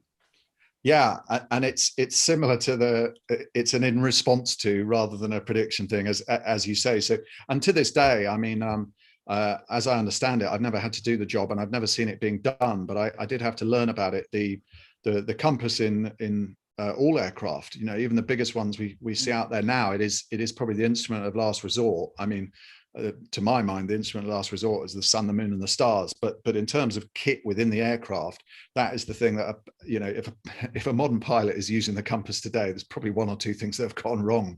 But they still have to work. And exactly as you're saying there, Neil, it's not a case of there's a magic formula where if we know that the seat has got this quantity of iron in it, then we just put it off, you know, 3 degrees. What they do is they stick the compass in the aircraft or the boat, and they swing it through, you know, 360 degrees several times, and then they plot. And to this day, you know, you can see in small aircraft there's quite often a handwritten little card underneath the traditional compass that is telling you of errors within it and its own particular foibles. But yeah, exactly as you say, there's no magic formula that can tell them what to do with a compass you've just put on a ship or an aircraft. You put it in situ and then see how it responds. So Tristan, back to the rainbows for a minute. And this may have been what you were referring to, and you know, the different colors having different strengths. You know, because I've always heard that, like, you know, if the blue color is strongest, that means clearing, and if the red color is strongest, that means heavy rain. Have you picked up on any of that in your studies? Yeah, the each color is a pretty cut and dry wavelength measure effectively. I mean, these days they can tell what elements are in a random sample by looking at the wavelengths that reflect back off it, you know, in a sort of electron microscope sort of level. I believe it's not an area I know much about, but it's the exact same principle, that whenever we see a color, it's you know, that middle step again, is it's saying wavelength.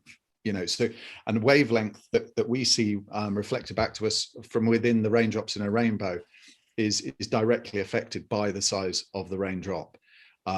So you get the secondary rainbows, and then you've got the supernumerary rainbows appearing within the main one. And sometimes, I mean, the red is the one I tend to share the most because it's memorable and it's accessible and the message is fairly clear. But what we find is in any shower of rain, we're probably going to have 100 different, you know, whereas an infinite number of different sizes there. So we're never actually going to look at it and go, every single raindrop is, you know, 1 millimeter across. But the different strengths of the colors are leaning us towards larger or smaller raindrops, and the red is the simplest one. You know, really strong red. You can say with certainty that there are some big dollops of rain there. I think that this conversation is really interesting, and I want to take us to a big picture about your work for a second. You know, something that you're reflecting on in a lot of this is the possible reality that people are coming to be disconnected from nature a little bit, or to a great extent. And I see you trying to capture the wealth of knowledge that's been built over generations about nature and the things that we can make sense of about it and apply in our lives. I'm really interested in this too. I'm really interested in spatial cognition generally, how people become aware of space. And I am concerned that people are offloading some of those cognitive processes onto machines, and that could serve us poorly and leave you vulnerable in different situations. I'm curious, reflecting on your work, what would you say is the primary motivation for what you're putting down? You've described in some of your conversation about rainbows, for example, that you think that when people notice things, they might experience awe and wonder. But you also talk about wayfinding as a toolkit people can have. If you were to pinpoint what it is that you're hoping people will carry away from this knowledge and from your work, what is it? Oh, thanks. That's a fascinating question. I don't think I've ever been asked that exact question, so I'm thinking out loud. And I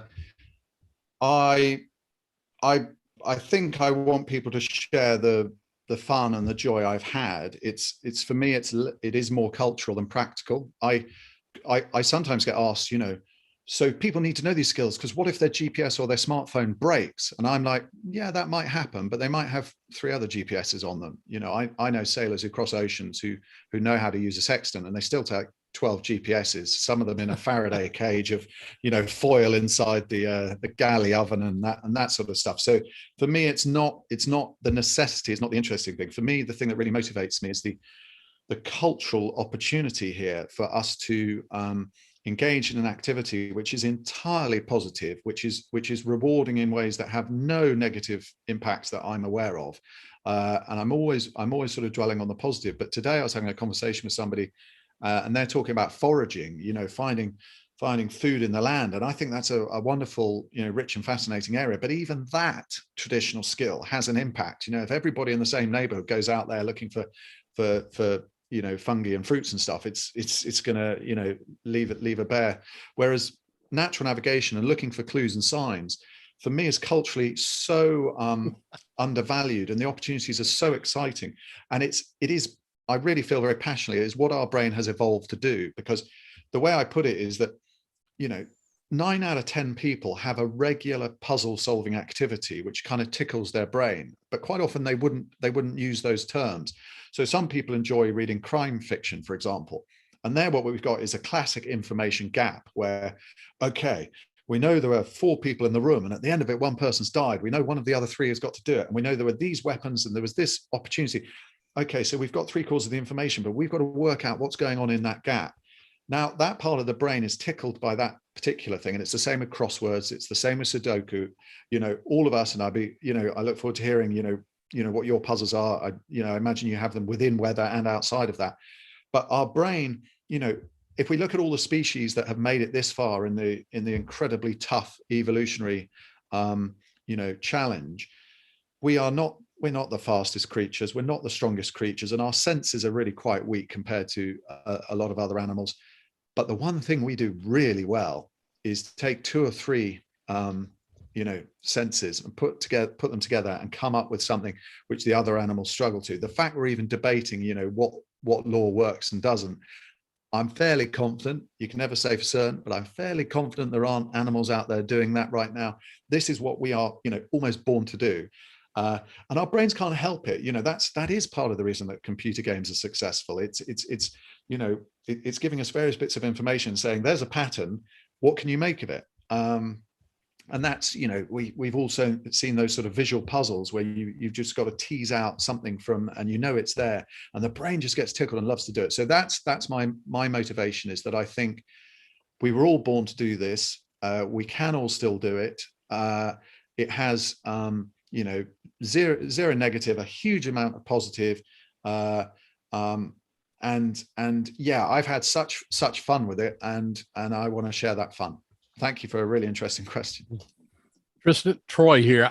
This is a great conversation. I want to follow up on my colleague Kim's question, because I hate to bring it back to maybe something negative, but what you're really telling us to do is get out there and observe things, be able to see things and be able to look at them closely.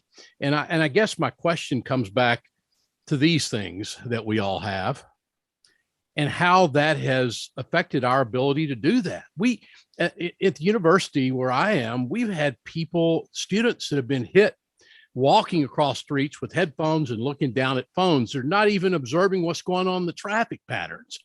And so my question is, and I'm assuming this is the case, but I'm not going to speak for you, but this has got to have a negative effect on our ability to be able to observe these things that you're talking about. Thanks for the question. And there's sort of two parts to how I'd like to answer it. The one is that I'm a rebel. I wouldn't be doing what I'm doing if I followed any one of the first 100 suggestions of what I should do with my time and my life. And I'm sure we can all relate to that. It's I'm a poacher turned gamekeeper, so I never actually say to people, you should go and do this or you shouldn't do that, because I know that doesn't, and I believe psychologists are quite close to almost proving that it doesn't change human behavior. And so stories do. So whenever somebody sensible is trying to encourage a change in a behavior in another person, you're far better off with metaphors and stories. And there's a reason parables last a long time. These things actually have more impact on us than another human being saying you shouldn't do that, you should do this. So I try. I'm very careful around the word should. I try and avoid it. I don't always succeed, but I try. But what I do is I say to people, you will notice the grass change on the side of the hill that gets the most showers. Wherever you are in the world, the plants will change where you get most rain showers. So when the forecast says showers today, if you're looking at the plants, you could probably have a pretty good educated guess at where there's going to be a rain shower and where there isn't. And there's no should in that. So for some people they go, that does tickle the curiosity a bit. I'm gonna go and look at that. The smartphone thing, you're right. It's the same sort of idea that it's giving us information and it's making us look for certain patterns, and it is exercising that side of the brain.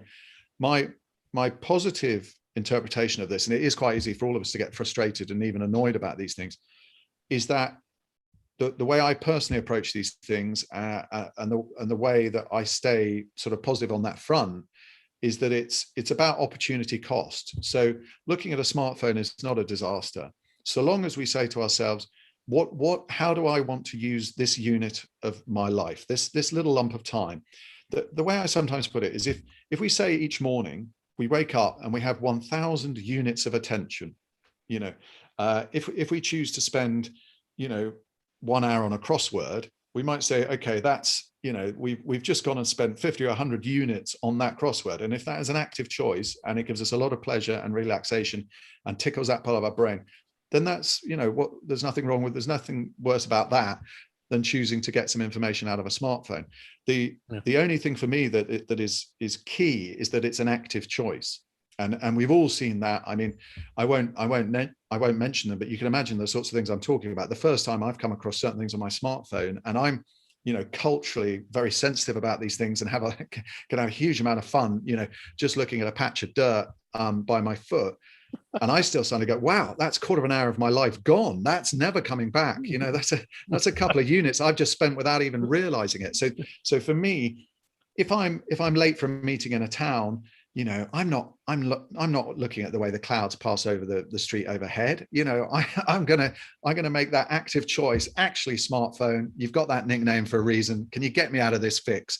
Another time I might have half an hour to kill in a town, and then I'm finding my way using TV satellite dishes, clouds, perhaps the moon, something like that, and having a different, richer experience. So if there's a takeaway on that, it's somehow we have to engineer having a half an hour to spare, but that's a challenge in itself, isn't it?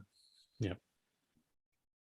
So Tristan, you've led expeditions to many continents and are you still leading them, and do you have plans for leading it in the future? And if somebody wanted to be a part of one, how would they do that?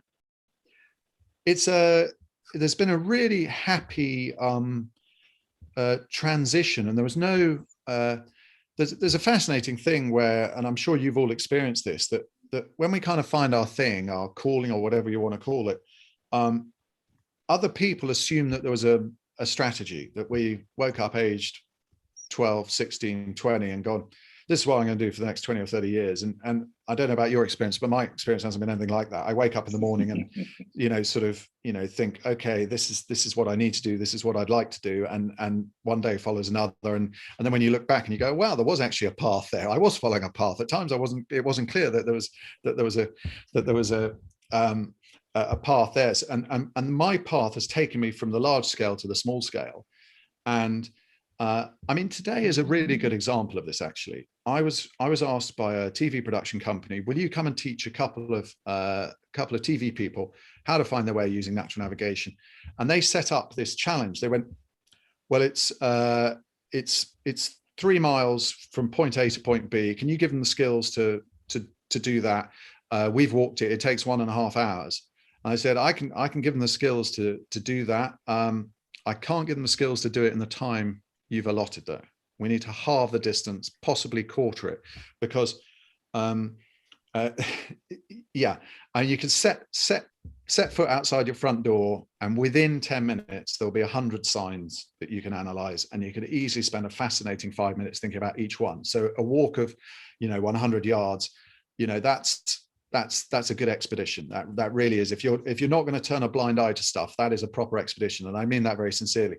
So my approach now is, if there's knowledge that requires a large expedition, I'll go on it, and if there isn't, I will try and find. There's a lovely quote, and I forget who says it about. I think it's the American naturalist E.O. Wilson says you can go on a Magellan. I can never say it. Magellan. The explorer Magellan, the adjective, how do you say it? Magellanic voyage around the base of a tree. I didn't do justice to that, but I'm sure you get the idea. So that's genuinely the excitement for me now is on that scale. But equally, I needed to learn from the Dayak and the heart of Borneo, so I went to the heart of Borneo. If I find something that means I need to, go up the Amazon, and then I'll see if I can make that happen. But for me the most exciting thing is genuinely, if we can understand, even there are six breezes we can sense when a wind hits a building, and I didn't know that 5 years ago. So that's the sort of thing that's just so exciting to me. We just go out there and go, that's the eddy that's formed. When it's hit it goes directly down, it hits the sidewalk, it comes back out, and then it completes the eddy by coming up. That's why I'm feeling a breeze, lifting up towards my face. That's a great expedition to me if I notice that. I love flying, and when I'm lucky enough to have a window seat and can look out the window, there are always fantastic opportunities to study what's going on. And most recently, flying into Atlanta Friday night, in a fair weather situation, you could look down and see all the fog beginning to form, in the right in the bodies of water, the lakes and stream up in the in the different parts of the lake. You could see that fog forming, and to know why that is just fascinating. But your life is just a joy, Tristan, from start to finish. You also have an online course called the Beginner's Guide to Natural Navigation. What age is that designed for? And is it appropriate for any level of learning? Thanks a lot, Bill. Yes, when the pandemic struck, I thought that's it. Like all of us, it's game over for instructing, and I would never have developed an online course if I wasn't sort of forced by strange circumstances. And I tried to the best I could recreate the outdoor experience. So it's effectively coming on a walk and me pointing to things, but it's heavily edited down. So actually, there's some advantages instead of having to travel. And it's been a great joy to be able to teach through people not just in the States, but Africa, Asia, all over the world. It is aimed at adults. I think it would work very well. And one of the things I absolutely love about this area is is when generations share knowledge. So quite often I get people who've either read a book or come on a course or something like that, and they email me and they say, finally, you know, my mother or my grandfather or someone has isn't able to say to me, you know nothing. I'm starting to tell them stuff they didn't know. And I love that. And it flows in both directions. And so it hasn't been designed for children, but I think if an adult is learning this stuff and they're wanting to share that experience with a child, they'll judge that fine. I mean, it's all based in science, and I always feel as a writer or as an educator that the cardinal sin is patronizing. So it's, I don't water it down. It's not aimed at children, but it is accessible. And yeah, I've had a lot of fun with it, and as I say, it's opened up avenues. So it's here's a weather cliche. It's in a wind that blows no good. It's been an interesting experience. So let me ask you this: can you read signs in television weather presenters in terms of weather by looking at them? So people say that, if I don't have a jacket on, it's bad. If my sleeves are rolled up, it's like really bad. I mean, I never even thought about this, but now I'm cognizant of it, so I have to be careful. So what about weather presenters in the UK? What are your thoughts on them, Tristan? I've got a good friend, and we met in strange circumstances. We both got invited to represent our university on a TV quiz called University Challenge. I imagine you have a similar sort of format over there, but and it was quite scary actually. And so we bonded. His name's Peter Gibbs, and he's a professional weatherman and has a formal meteorology background. So we've had a lot of fun. As I was writing The Secret World of Weather, I was always trying to stay sensitive to that idea that just because I'm trying to shift focus down towards the micro, and it is primarily a book about microclimates, that doesn't devalue in any way what. So he was a fantastic kind of touchstone for me in terms of, I sent him some material to read before it was published and said, I'm being cheeky, but tell me if I'm being rude here, and that sort of thing. So I get a tiny insight into his world, and he's presenting quite a lot on gardening. He chairs a radio garden program, and so that our worlds sort of interconnect that way. So I haven't ever thought about the clothing, but that's a lovely idea, and it fits beautifully with the philosophy which I find so exciting, which is nothing is random. I'm just trying to work out what that rather wonderful green means on your shirt. But yeah, that's a nice idea.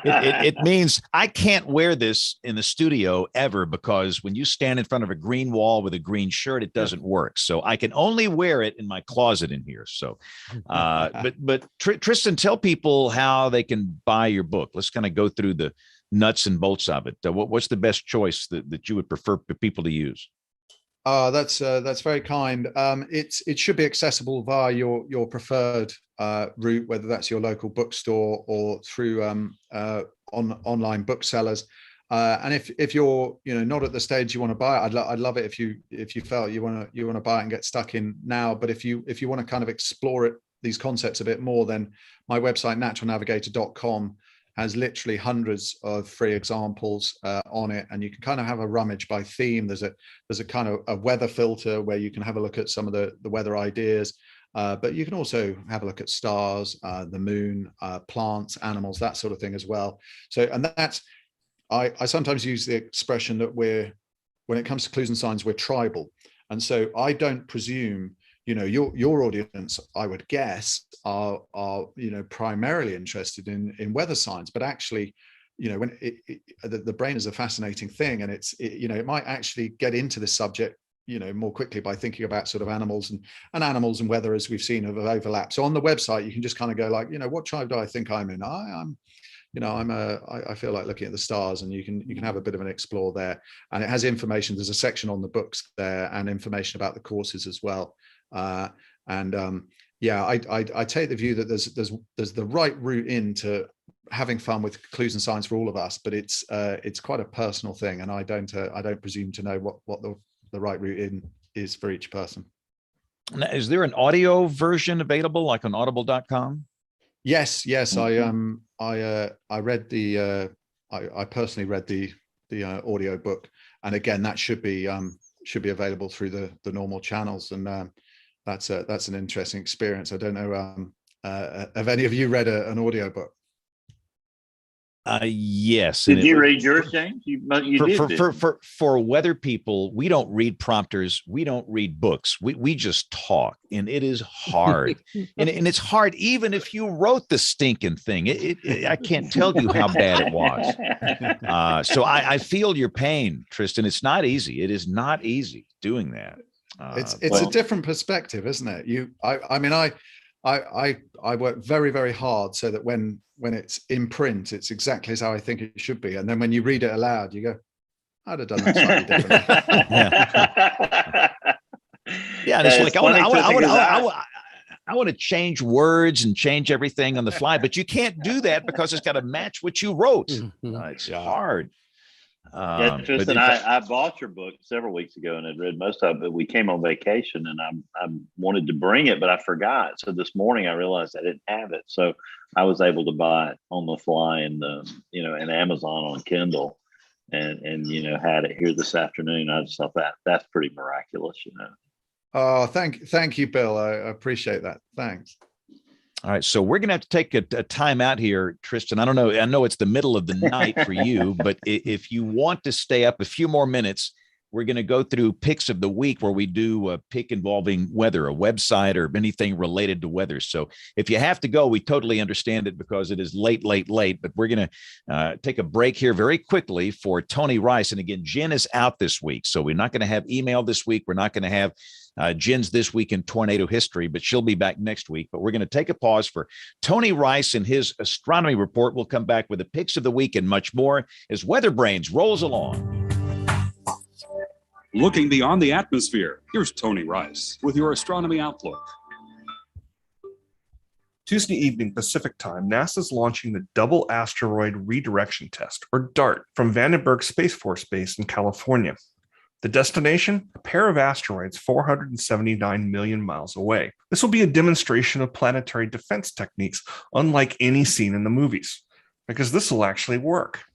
You might be familiar with the 1998 film Armageddon, where director Michael Bay sent a group of oil drillers led by Bruce Willis to make a hole in a threatening asteroid that the Air Force would then drop a nuclear weapon into, saving Earth from destruction. If you haven't seen this film, do. And keep a notepad handy and mark down all the physics "it don't work that way" moments. I did that a few years ago with a group of high school students, and they collected more than 30. It's great fun, but I digress. The threat of dangerous asteroids on a course to hit Earth is a small but real and preventable one. And that's what DART is designed to test out.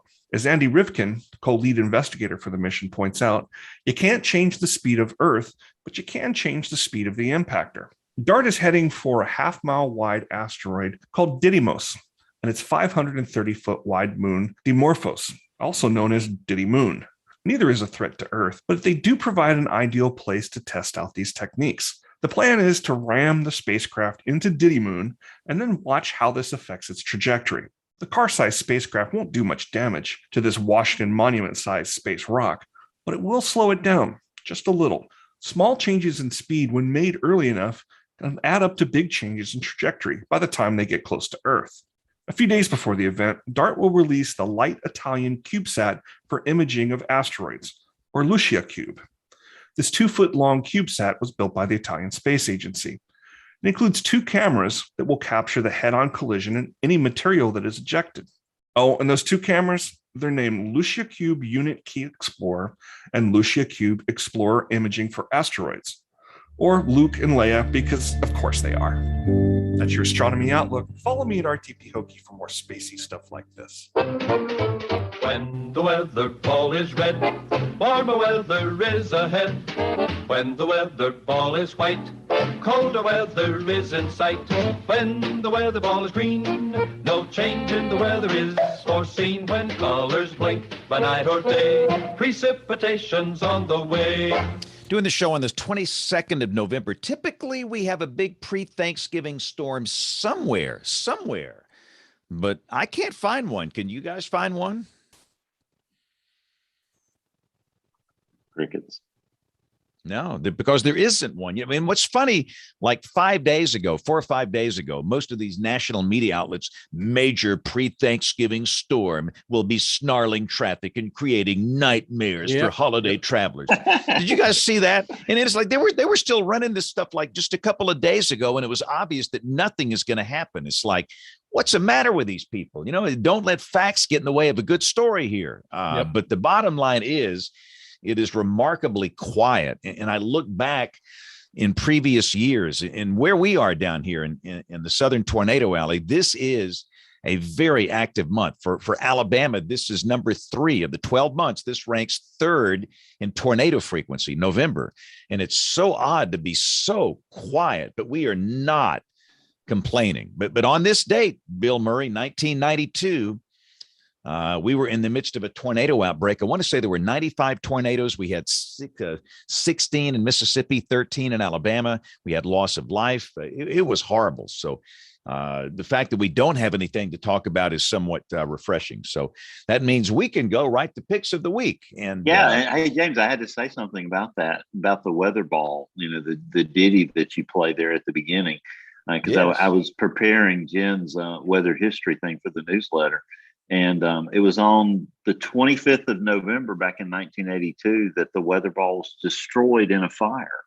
And that marked the end of it. I thought that was pretty fascinating. And this was in Minneapolis, St. Paul. That's right. Twin Cities. Because Exactly I spoke up there, and they gave me a little miniature statue of the weather ball to take back with me, which I thought was kind of cool because they knew that we played that on this show here. So, yeah.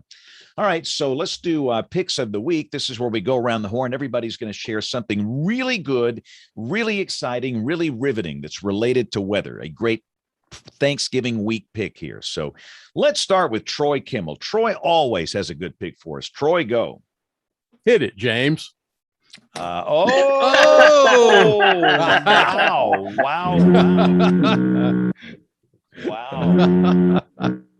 Double foghorn for you, Troy. Double foghorn.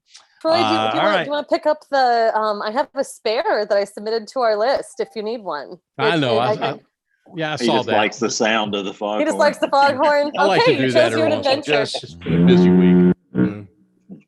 All right. So, Kim, I know you've got one. Go.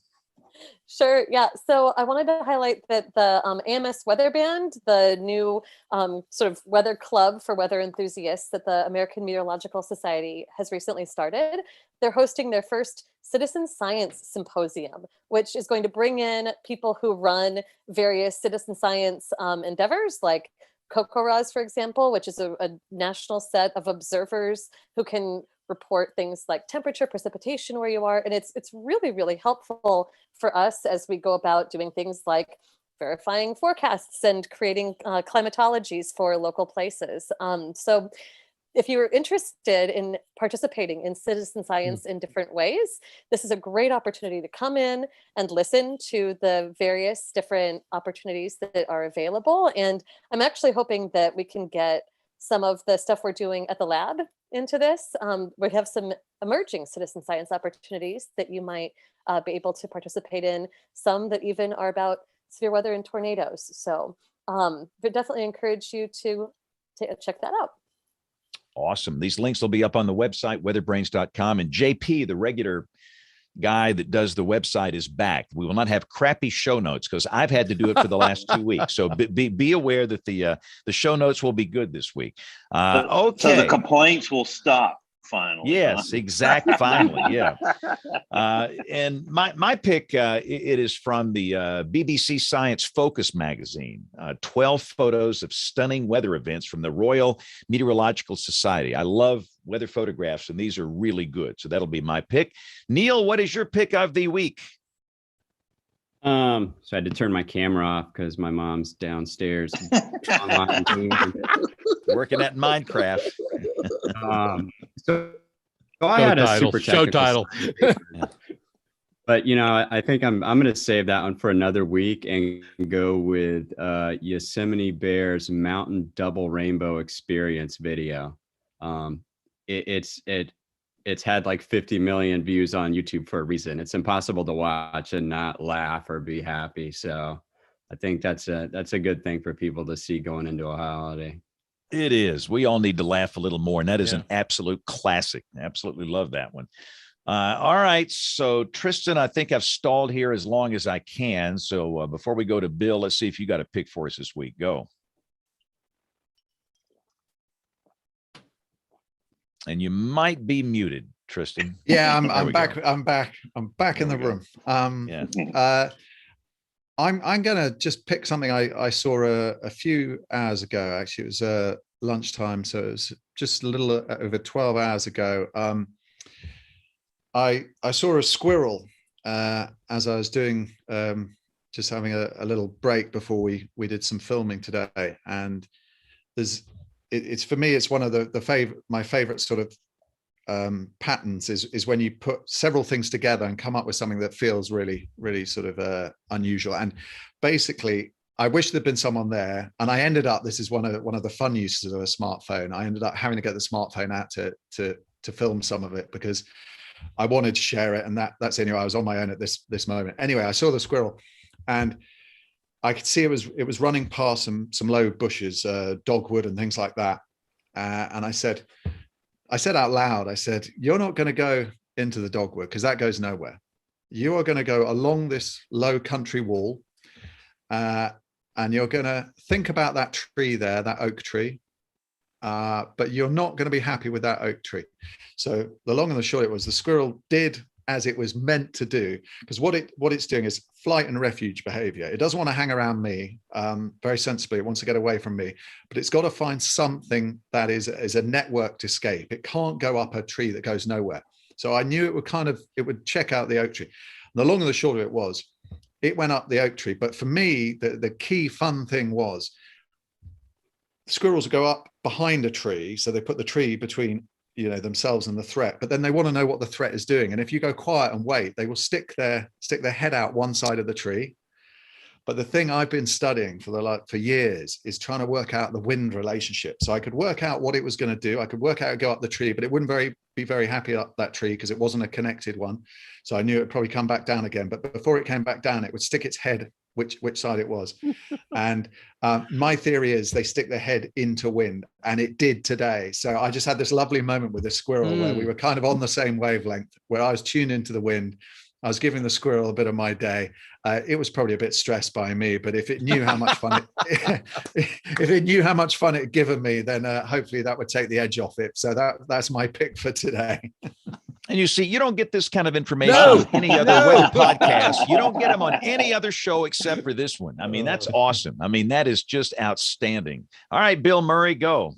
Yeah, James, mine is something you probably referred to earlier. Birmingham Now, a really hyper-local site, polled all of its readers for those slang words that are indigenous to Birmingham.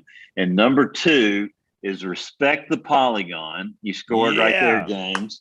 And number 3 are James Spann's shirt sleeves rolled up. So right there, James, you have 2 of the 12 in Birmingham Now's list of Birmingham slang. So you've really arrived. Michael Binsky next week, talking about Arizona weather, photography, storm chase. That's going to be a fabulous show, James. I've loved this show tonight, Tristan. Thank you so much for staying up late with us. I hope we made it worthwhile for your time. And we're going to visit with Dr. Louis Uccellini on the 6th. His retirement is coming up, and we're going to have our own WeatherBrains retirement party for him on the show on December 6th. A lot of great shows coming up here on WeatherBrains. And one of the shows, we need to get Kim to talk a little bit more about the cows' butts pointing into the low pressure area. I mean, that's another thing. Again, you don't get this information on these other shows, only on this one. Wow. I'll say thanks. Go ahead, Tristan. Yeah, I was going to say thanks so much for having me on. It's been a really good fun. And the cows, a lot of prey animals bum to the wind because they've got quite good peripheral vision, but they can't see directly behind them. So that's one to look out for. Thanks so much. Really enjoyed it. Great did too. discussion tonight. We absolutely love this show. And listen, if you want to get in touch with us, the email address, it is email@weatherbrains.com. We're typically live Monday nights at 8 o'clock Eastern, 7 o'clock Central. If you want to watch us live, that's great. We know most of you listen. And again, the email address, it is email@weatherbrains.com. We'll do a double email segment next week. On behalf of the entire WeatherBrains crew, I'm James Spann. Thanks for listening. Have a great week and God bless and happy Thanksgiving. Yeah. Thanks, Tristan. That was a great show, Tristan. Thanks for Thanks, staying